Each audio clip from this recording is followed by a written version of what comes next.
Hi, I'm Tony Peterman. I'm a job coach here at PRC, and today we're going to be talking about the Etsy program that people ask a lot about and don't seem to know a lot about, so we're going to try to fill in some of the blanks today. First of all, I wanted to show this opening slide because, frankly, that's what I hear a lot. What's an Etsy?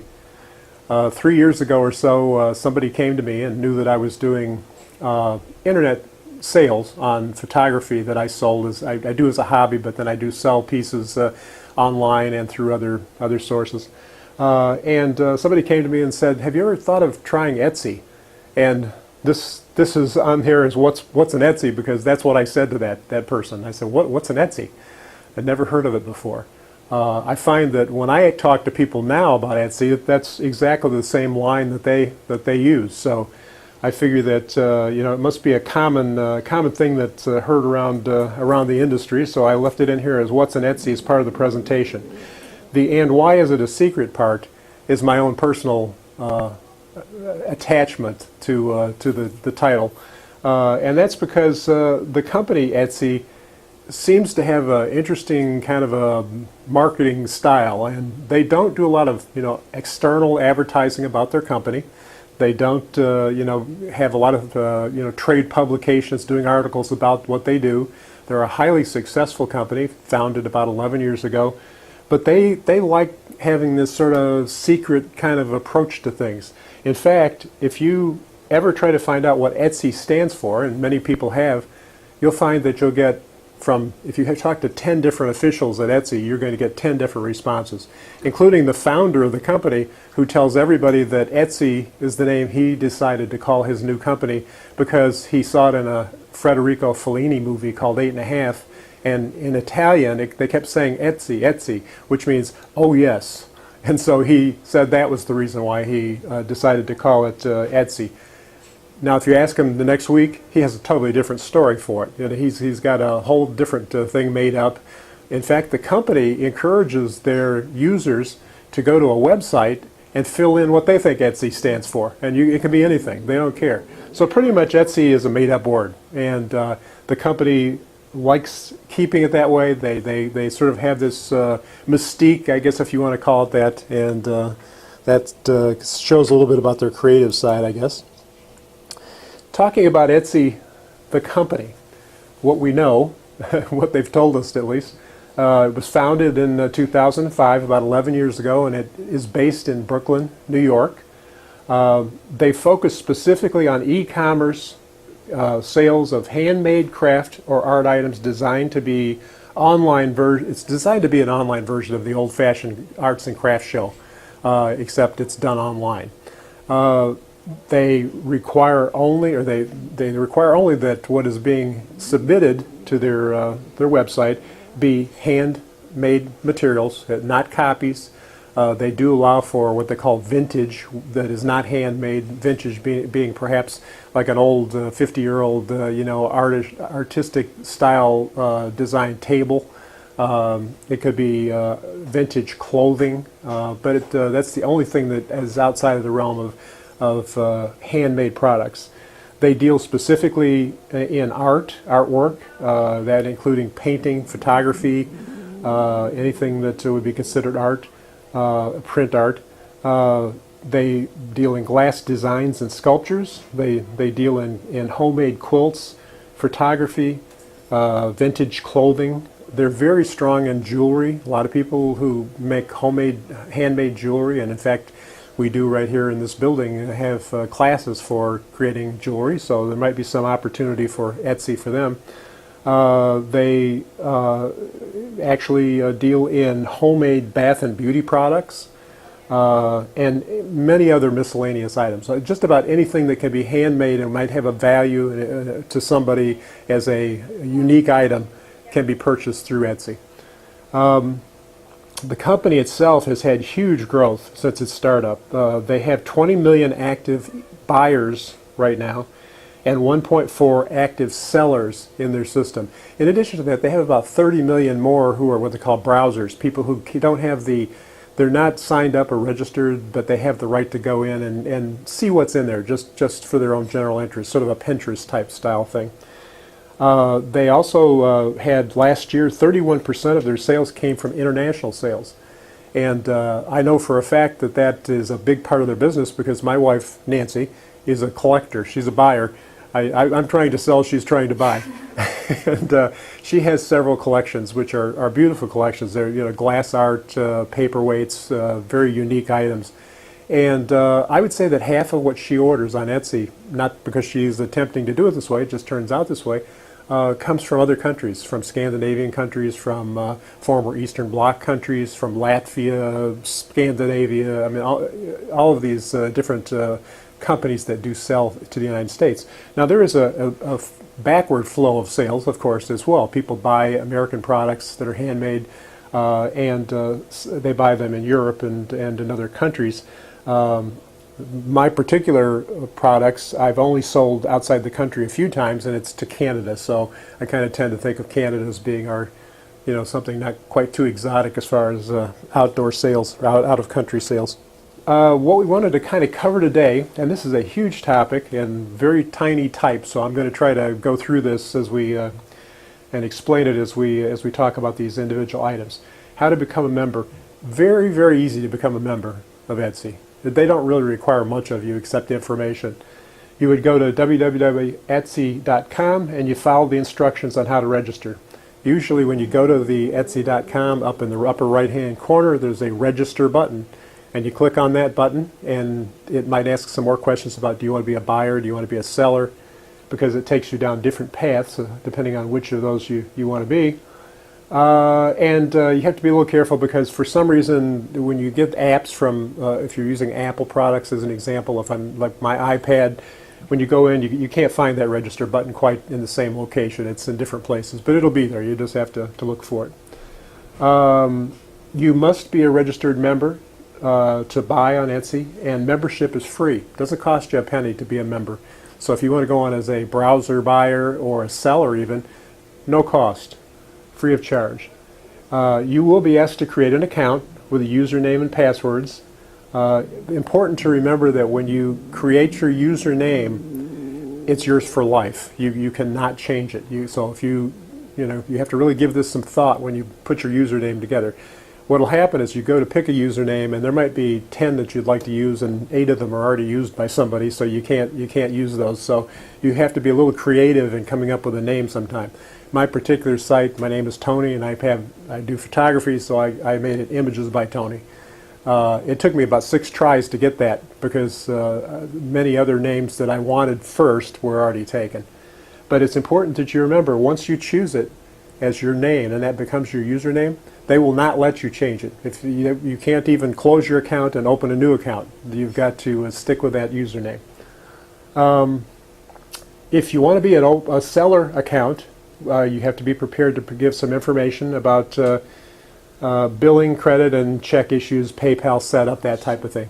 Clearly, when you put a seller account together, you need to have financial information. They need to know, how you're going to pay them for things that they do for you, and also how you will be paid by them if you sell something. So, important that you have that information available.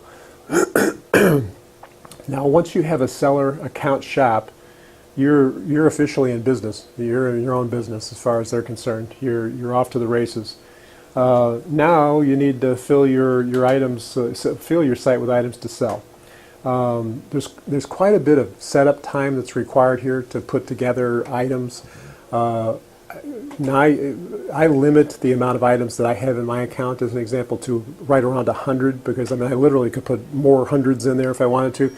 But the more you have in there, for one thing, it's difficult then for someone to come into your shop and keep scrolling down, finding more and more and more and more. But it also is because it's easier to when you start putting this information in. If you have to put in 500 individual items and all of the detailed information that has to go behind those, which we're going to talk about in a little bit, it takes a lot of time, and you're going to have to be very patient with that. There's quite a bit of setup time because you think of some of the things you need to know. What do you want to say in your personal bio? They usually want you to have some kind of a statement that goes with your account, so that when somebody looks up your seller account to buy something, they have some idea who you are. I mean, they want to know that you have an artistic background. They want to know that you've traveled the world in the last couple of years, and that's where you got inspiration for your paintings or whatever. So they want that bio. Would you like to have an icon to promote your brand? Etsy's very big on branding your product, and that can be done by an icon. It can be done by a statement. It can be done in many different ways. Personally, I had myself an icon from many years ago, sort of a fairly primitive one that I had made myself, and I use that, and every time anybody looks up my account, they see that, and that hopefully eventually that automatically will start to mean, oh, that's Tony. We know that icon. You need to have, at this point, a picture or multiple pictures needed to be downloaded to show your sales item. When you go to add items to your sales account, what you're going to find is that there's the potential in there to put in as many as 5 individual pictures of your product. And in my case, I sell a limited item. It's the same thing with a different image on it, so I don't have to have 5 pictures. But if you were selling jewelry as an example, or if you were selling some type of clothing, then you might find that there are different pictures that you'd like to take. Maybe you want to take a picture that shows a bracelet, with a certain color, and so you want to show the same bracelet. It's going to be the same sales item basically, but now it's got a different kind of stone in it. So you have a second picture, a third picture. You might show a fourth picture with a bracelet on somebody's arm. So it gives you that option. One thing that excuse me. One thing that is a problem, a little pet peeve of mine, because I shoot photos, and photos don't typically fall into square formats. But one of the pet peeves that I have, and a lot of folks who submit pictures for Etsy, is that Etsy loves square. And so if you have something that's rectangular, you got to figure out how you're going to print that and put it on your seller site in such a way that the potential buyer will understand what you've got. There are ways to do it. It's somewhat complicated, but it can be done. Otherwise, what happens to, like my photographs, which I'll show you later, it will show a thumbnail of the item that you have for sale that's in a square format. So it's going to crop that item. So if you have a painting and your painting is an 18 by 24, it's going to limit that size to an 18 by 18. So you're going to crop a lot of that picture off. If somebody thinks that they're interested in that picture and clicks on it, when they click on that picture, that thumbnail, and it comes up with its full dimension. So that's why it's a little difficult. I actually put in my policy statement, right on the policy statement, if people read it, which we'll show later, that the thumbnails that you see are not in a proper aspect ratio, that they will be larger. Make sure you click on them, because you won't know what the picture looks like unless you do that. So something that Etsy supposedly is working on, they're going to go to a proportional type of adding of a material. So how much should you charge? You need to determine pricing, which sounds simple. I thought when I set mine up years ago, and I'm no computer whiz by any means, but when I started setting this up, I thought this can't be easier, right? I've got an item, it's going to cost this much, and you've got to think about, are you going to offer it in different sizes? Are you going to offer it not in my case, but in some cases, with matting attached to it? Are you going to offer? Are you going to have somebody pay a premium if they want some changes made to the picture before you make it for them and send it to them? So it is something you have to think about, and you want to make sure you're covering your costs, because you got to really sit down and be honest with yourself now about what you need to get to cover your costs for selling that item. If you say it's $25 that you want to sell something for, and you find out it costs you $20 worth of materials and $15 worth of your labor to put it together, that's not so good. Now you can always go back and change it, but you need to understand how to get that pricing structure. Will you offer item variations? That might mean you offer multiple sizes of the same item.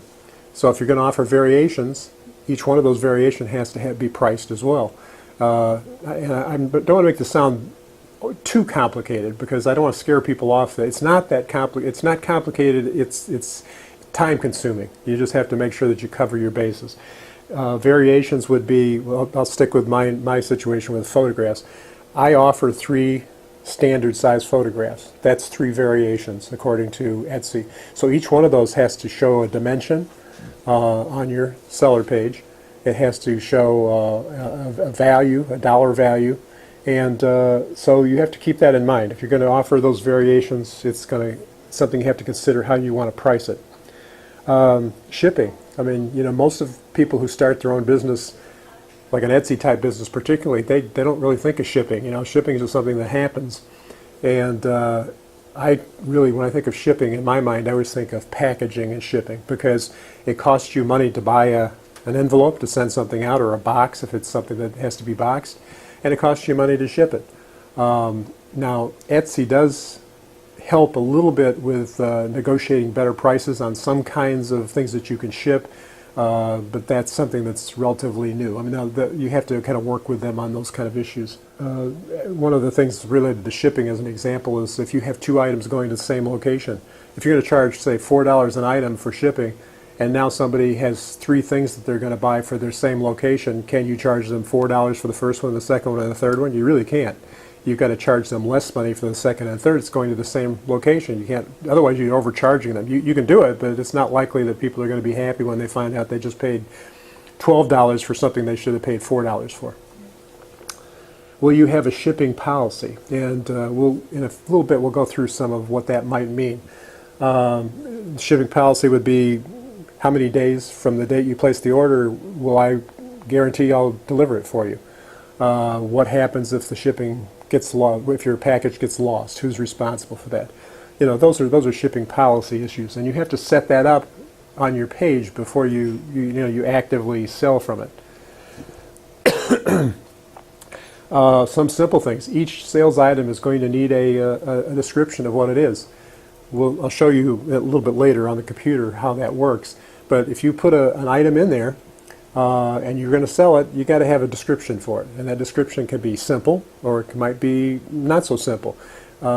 Sometimes you can use that job description to sell the item a little bit. One of the things I've always done is try to, I hesitate to say make the description more flowery than it is, but I've tried to be as positive and as descriptive as possible of something that I think is what makes the picture look nice. Because if you just say a picture of a tree, it's not going to grab too many people's attention. So you do need to put a description in. Most important thing when you're putting a seller site together and you have to put your information in to get it started, most important thing you need to remember is that you need to think hard about and add keywords and phrases, because all of the sales engines out there operate off of key phrases and keywords. So, so if somebody in Ohio wants to buy a tree with fall colors on it, he's going to go in his search engine and type in red flowers on red leaves on tree or something like that. You better have in your keywords and key phrases trees, fall, red trees, landscape, wall art, anything that person might have used as a description to call that up. And the more of these phrases and words that you have that are as close to the item you're trying to sell as possible, the more likely your sales engine is going to pick up your item and have it be part of the list of things that are being shown back to the buyer. I actually did. I think I even mentioned it here. I bought the Idiot's Guide to Selling on Etsy, I think it was called, and it actually does help. The only thing you have to be a little careful of is by the time you buy that that book on Etsy selling, particularly with Etsy, they change very frequently the processes. And I know by the time I bought that book and came back and tried to use it to solve some problems on my edition of different items, it was already, it had expired. They moved on. I tried to use what they say, and finally ended up calling Etsy, and they said, "Oh no, well, we changed that last week or last month or whatever. We don't do it that way anymore." So you have to be a little careful to get the absolute most recent edition if you're going to use that. But it is helpful, and you don't have to buy it. You go to the library, they'll have it. And no reason to buy something if you, because you're just mainly going to thumb through it anyway and say, okay, what are the topics that I really need to catch up on here? And if you do that, you can just kind of thumb through it at the library and get your answers, hopefully. And I put on here, take a deep breath at the end of all of this information that you're being required, because it really just takes time, and it's going to be frustrating, but it isn't complicated. I mean, it isn't so complicated you can't figure it out. It's not like trying to program something. It's really just a time-consuming process, and you need to go back from time to time and get answers from people. I'm going to try to go to my website to show you where all of this information, you're seeing all this information that's being requested. Why do we need it, and where does it need to go? Now remember that Etsy, in the process of registering, will walk you through these steps. You're not going to be by yourself. They'll say, okay, now put this in. Now find this. Now what's the answer to how you want this to be shipped? Do you want a shipping policy? So it kind of prompts you through these things. So if you take a look at some of the things that were required, and I, as an example, in my case, I try to keep my items that are in my account to about 100, because it's manageable for me. If I change things out, if I have to put information in and so forth, I mean, I could put hundreds of them in here, but I will change the pictures out from, between the ones that I don't have in there and the ones I do, but I always try to keep a balance of about 100 in there. I'm trying to find some of the, if you look at the thing that says announcements, that's just sort of a general statement that you make, and you have to put this in at the time that you're creating your sales account. Just something that you want to say, basically, to people who are looking. In this case, I'm glad you took the time to look at the images. I'm interested in taking photographs to convey the beauty of nature. So you're telling about yourself. When people buy from you online, it's amazing how many of them almost want to kind of have a personal relationship. I mean, they'll send you like what they call convo notes, about why they liked the picture that you had and why they needed to buy it. I had a woman not too long ago who was going to have a baby. It was a little girl, and her name was going to be Willow. So they bought some willow tree pictures from me, she wanted us to know, yes, this is something special to me, and that's what you do with these kind of statements. So if you look under the announcement, you'll see basically what I put in here to set these pictures up, but you put it in one time. You don't have to go back and do this every time you put another item in. This is the spot where I also put in let people know that the thumbnails below show the images in a cropped format. So you need to click on the thumbnails to see the entire image. That's important because I want them to know that, if they're looking at a picture and it's been cropped, it's going to be hard for them to really understand what that picture is. So go down a little bit here. Gives you a little bit of information about how many pictures that are in here right now are in which categories. I mean, there's old buildings, there's fall colors and trees, there's ocean coastlines, there's winter scenes and city buildings, and how many of each of those are in there. So if you just wanted to get in here as a potential buyer and just look at historic buildings or old buildings, you could do that. You could just click on that, and it'll just give you pictures of that are in that category. Tells you a little bit about the Etsy sales. I've been doing this for a little less than 3 years now, and I've had 37 sales through them and 55 admirers, as they call it. An admirer is someone who likes your shop, likes pictures on your shop, and would like to potentially buy pictures on your shop. And so every time I put a new picture in, they automatically get a thumbnail with an announcement saying, these 2 or 3 pictures were just added for this person that was your favorite account, Now you have things on here for reviews. I have, I believe, 11 reviews in the last 2.5 years of people that have bought pictures and why they were happy and so forth, why they liked it or why they didn't like it. I'm fortunate that I haven't had any negative reviews for sales that I've put in. This shop policy is something you have to fill out as part of this information that we were talking about before. And shop policy really in this case for me describes a little bit about if you send me an order, I can sell it to you in multiple sizes or different sizes, but my limit for size, in my case, with my own printing, is 12-inch by 18-inch picture.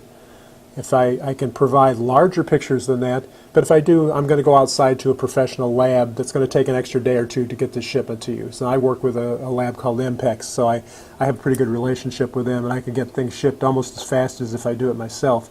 But I want them to know that once it gets past that size, there's a change. I'm not the one who printed it. I'm the one who took the picture, but I did not print it, although you will get a high quality picture, and it'll take an extra day or two to get it.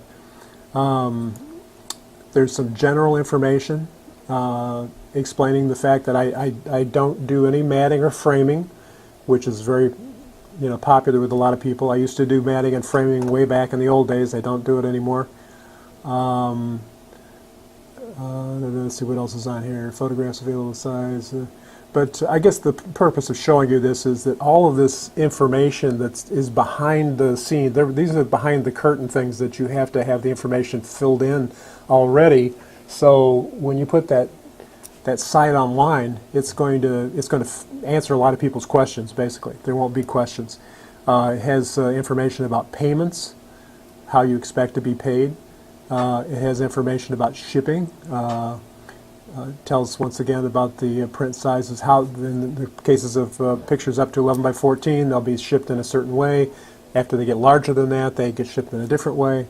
They're all shipped USPS. That could be anything. And in your case, it might be UPS. It could be FedEx. That's all information you would have to fill in. And that photographs up to 12 by 18 will be mailed within 2 days of an order placement. So that's the kind of stuff that you need to fill in, and once again, it's not difficult. It's not even confusing. It's just time consuming. It's just something that you're gonna every time you put an item in, you've got to go through this process. I will show you one more thing here. So Tony, can I ask? So when you put an item in there, you have to not only put the item description, but you also have to put it in a category? Yes, and you had all buildings, you create a category. Yes, and I'm going to show that next to where how the categories come up. I'm going to sort of pretend that one of these is being added, and then kind of like almost like I'm adding one from scratch. Okay, well let's take a given picture. We'll just grab one at random here. This is as though I think I can do it here. I'm trying to show you, in order to show you what I'm trying to show you, I have to edit this picture, and oh, here it is, okay. Okay. I'm going to pretend that I'm putting an item in that's fresh. The picture that you see on the extreme left would be that picture. You have to download that picture in there from some source. I mean, in this case, it's right off my computer in my photography files. I could add up to 4 more pictures of that item. But in my case, because I'm really just trying to sell something that's the same thing with a different image on it, I don't really need 5 things. I could put, and I've thought about this in the past, showing them in a frame. I don't sell frames, but this is what it looks like in a frame, showing them in what I call triptychs, where I have some pictures that they sell better if you sell like 2 or 3 together. And if you could perhaps show that as a triptych so that they would see all 3 pictures in one. But other than that, for the most part, what I have is a single picture. Let's see. These. Then I go down. These are all details that you need to fill in for this individual. If you're assuming we're adding this as a brand new item, okay, to your shop, you need a listing detail that shows you a title. In this case, it's Point Loma Lighthouse Stairway version 2. That's just an identification for when someone purchases it. You need to know what it is that they're asking for. You're telling them that this is a finished product. You're telling Etsy, because they're the ones who are going to use this information, that it's a finished product, that the item is handmade. It falls under an arts and collectible heading. It's photography. The price has been set by variations, which means that it will sell in different sizes at different prices. I have manual expiration date. That's my own personal. You do need a general description of each of these items. In this case, this is one of two views looking downward at a lamp room of the Point Loma, California lighthouse. I think the graphic design of the two views create a very appealing scene. The light on the stairway comes totally from the open door at the bottom of the lighthouse. That description is a way, once again, of enticing somebody to potentially buy. It shows the variations that I have currently set up. Now I can sell in all kinds of sizes. I mean, photos can be anything. I mean, in wall size if you really choose to. What I did was I took the three most common standard sizes for photos, and I used those as my variations. I used an 8 by 12, a 10 by 15, and a 12 by 18. Now, different kinds of prints will have different options for those dimensions, but those are the ones I used here. And their price is different by $10 on each of those steps. It's $25 for the 8 by 12, $35, and $45. Now, these are all things you have to create when you put this in this item in your sales site. You have to know what it's going to cost. You have the ability to add more variations. Shipping options, 3 to 5 business days processing time from the United States. Once again, that can be whatever you choose it to be, but you have to stick to it. You could actually go by item weight. I don't do that because the variation on the weight is not enough for what I sell. Here's the important part, really. I mean, if you don't get anything else right, this is the important part for you. You're going to tag these things with specific key words and key phrases. In this case, my key phrases and key words, this was under that lighthouse stairway, remember, was lighthouses, ocean scenics, stairways, old buildings, architecture, Point Loma, because Point Loma is well known enough to have its own, search engine results, and spirals. You can continue to add. You could add wall art, wall decor, ocean fronts. You can be up to, I believe it's 16 that you have. No, wait a minute, 6 left. So 7, 8, 9, 10, 11, 12, 13, 14. You have 16 choices that you can put in there for these keywords. But this is really, really important because all those search engines, that's what they go by. They go by what somebody's looking for something, they have a very generic term, lighthouse will be what somebody's searching for, and then that will then direct them to people who have pictures of lighthouses. I mean, and then those pictures, or in artwork or whatever else that you have a lighthouse on. So that's real important to make sure that those get filled out as accurately as you can.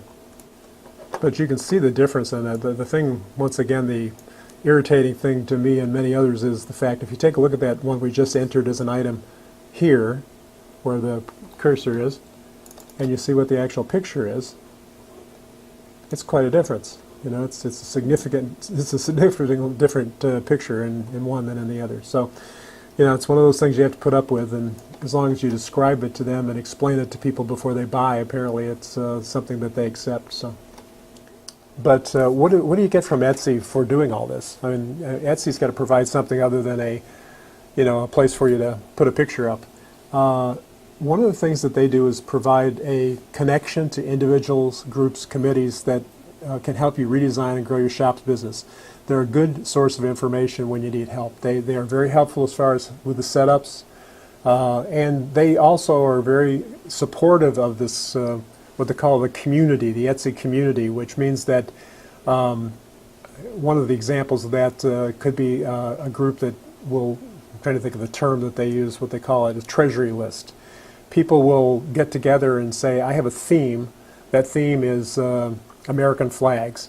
And they will gather up everything item-wise that has an American flag on it. And it can be a flag, it can be a sweatshirt with a flag on it, it can be a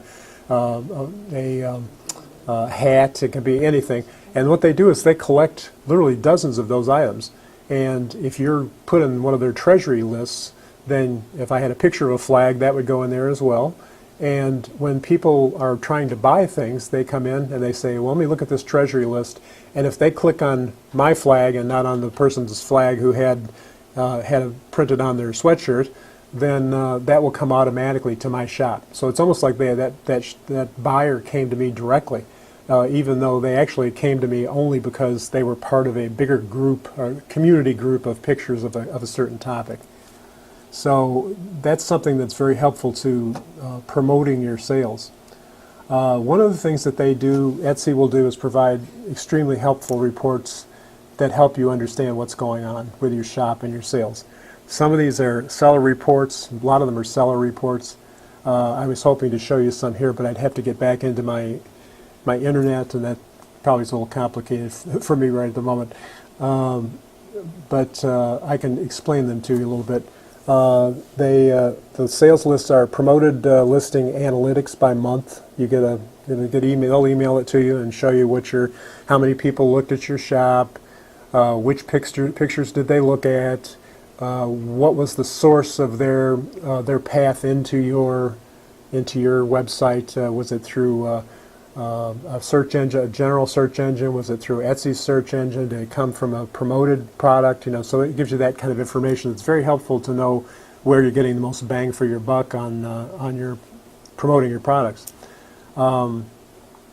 It'll give you a list called top performing items, so that you can look at everything that you have on the site and find out how many times it's been looked at, how many times it's sold, and so forth. Which gives you that helps you in the sense that you can go back now if you find something selling, is being viewed and sold repeatedly. You might want to emphasize that one a little more by moving it up in the group that comes up as the thumbnails. It also will tell you when something's not been looked at, and as I said, I keep mine to about 100, but I can add additional pictures. If I see something that hasn't been looked at very much, that's been out there for a while, I can take that one off. And why waste space, if it's something that people are not interested in? It gives you a daily shop activity report. Once again, finding out who's looking at what. It names individuals that are favoriting your shop or specific items in your shop. It's kind of important to get the favoriting label, because what happens is those people, once they favorite your shop, will always get we'll get a copy of any new thing that you put into your shop. So it's automatic. It's an automatic promotion of your items to those that already have an interest in what you do. It has listing management, which gives historical activity on shop items, buyer reviews of your delivery and quality performance. So kind of important to get that review feedback as well. What does Etsy do for me now? One of the most helpful things they do for me is they handle the money. I've had a web site before where you have to kind of handle your own money, your own merchant account, and so forth, and it's no fun, But Etsy handles all the money. When an order comes in, they notify me that this such and such order came in. It's for this picture. Here's what the size is for that picture. Here's the name of the buyer and the address. Here's the expected delivery date based on the information that I put in for delivery. They collect the money, and they collect the money through PayPal, through credit cards, through checks, through any number of ways. If somebody, has swindled you, I guess in a way, you don't pay the price for it. Etsy pays the price for it. So they still maintain the connection of you to your buyer, because once they tell you somebody has placed this order and here's the name and the address of that person, it's all up to you to communicate with that person after that. And I like that, because then you're the one that gets to send an email to that person saying, I see that you placed an order for one of my prints, thank you very much, and you can kind of, promote future business that way. So Tony, if someone gives a bogus credit card number, do you only get notified once the money is verified? I get notified once it's been paid, is the way they put it. Yeah, once so I guess they wait until they verify, but once it gets paid, then they pay me. But it does, like I said, it's nice because they don't interject themselves between yourself and that end client. They force that back to you again, so that you keep the relationship. And sometimes that's how you get additional sales. Somebody likes the way you handled a given order, and so they come back again. The other thing where Etsy can be helpful is in using their strength of the combined ordering power that they have to get better rates for shipping and packing. Now I do almost all my own shipping and packing because I'm sending small items. But if you're sending items that are like quilts and they're in big boxes, and somebody else can find pricing for you, certainly Etsy's going to get a lot cheaper price than you are, unless you're a much bigger company than I'm guessing you would be. So they do help as far as keeping your costs down, which is no small thing. How does Etsy get paid? Because they don't charge you to become a member. They've already said that they bring you on, help you with all this information, and that doesn't cost anything. Etsy charges a listing fee of 20 cents per item in your shop. I currently, like I said, try to keep it around 100 items, and so they would be 20 cents times 100. And that is maintained, 20 cents covers a 4-month period. And it's rebilled every 4 months unless you deactivate the sale. So every 4 months, anything that you have on display on your seller site will get charged 20 cents per item. Doesn't sound like a lot, but if you end up putting 200-300 pictures in there someday, or items, it starts to add up. But it's a 4-month period, so it happens 3 times a year. And you totally have the option to take photos off. You can take them off entirely, or you can actually put them in a holding pen where you're not getting charged anything, but you might want to use it later. Maybe you have pictures or artwork of some sort that's seasonally related, as an example. Well, after in January, you can take those all and put them in this holding pen and bring them back out next November. So you don't have to re-enter all those items again. You just have to bring them back to the front. Etsy does take a 3.5% commission off the sale of each order, and the remaining 96.5% is returned to you within a very short time. I find that they pay me, my share comes back less than a week usually. So that's good. And Etsy does charge special service fees for voluntary promoted listing programs. They have some programs, one's called Promoted Listings, and it's a very complicated formula they use to charge you, but basically it's a little bit like if anybody's ever used StubHub versus the ticket broker versus going directly to a box office for something. It's a little bit like that. What you're doing is you're paying a little bit of a premium to get moved up further in the line. So if somebody wants a picture of a full moon over pine trees, and so 3 people have that, and you're in the promoted listings, and you're willing to pay a little bit, not a lot, but a little bit, to move up to the number 1 out of the 3, then that's what promoted listings is. It's kind of bidding for a space in line. And the idea is that that little bit that you pay every month to have that occur is offset by additional sales that you might get because of it. And I've not found it's been a tremendous help to me to do that, but it depends on what you're selling. So the seller account, obviously it's a business, and you're just gonna have to do the taxes based on your social security. There is a if you get the book from Etsy, they have an excellent description of how to deal with taxes. They will not take out taxes, so you're as the seller, it's like your business. You're responsible for paying those taxes if you have enough sales that it's warranted, obviously.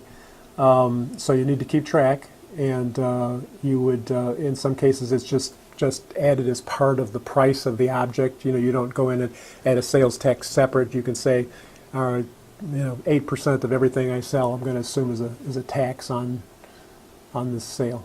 Because they don't pay for taxes when you sell it, or the taxes are applied to the sale. If you include that as the part of the sale price, then you still have to keep track of those taxes so they can be extracted, and you can pay your tax back to the state. if you wanted to have it as a separate item, you could also have it as a separate sales tax line. But it's actually probably easier to have it be built into the price of the item, but as long as you keep track of it. But that's one of those things you really need to go through Etsy on that one if you have information. They're pretty good about explaining, the better ways to do that and other ways that are not so good. Other ways to promote shop sales.